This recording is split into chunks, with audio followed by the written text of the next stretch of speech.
नमस्कार मैत्रिणींनो, मी आज बनवत आहे डोसा. त्याच्यासाठी लागणारे साहित्य: आपण 2 ग्लास तांदूळ भिजू घालून ठेवलेले आहे. सकाळी भिजू घातले होते आणि संध्याकाळी आपण मिक्सरमधून काढून घेणार आहे. उडदाची डाळ आणि मेथी भिजू घातलेली आहे, ते पण मिक्सरमधून बारीक काढून घेऊया. सर्वात पहिले आपण उडदाची डाळ मिक्सरमधून काढून घेऊया.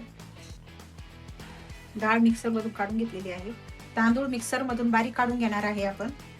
तर आपलं डोश्याचं पीठ तयार झालेलं आहे आणि आपण याला 8 तासासाठी आंबून घेऊया. आपण डोश्याच्या पिठामध्ये मीठ टाकून घेत आहे. चवीनुसार मीठ टाका आणि छानपैकी हलवून घ्या. अंदाजानुसार पाणी टाकून घ्या. अशा प्रकारे आपलं बेटर तयार झालेलं आहे व आता गरम झालेलं आहे. तेल टाकून घेत आहे. मैत्रिणींनो, आता आपण तव्यावर डोश्याचं पीठ टाकून घेत आहे. मसाला पण टाकून घेतो.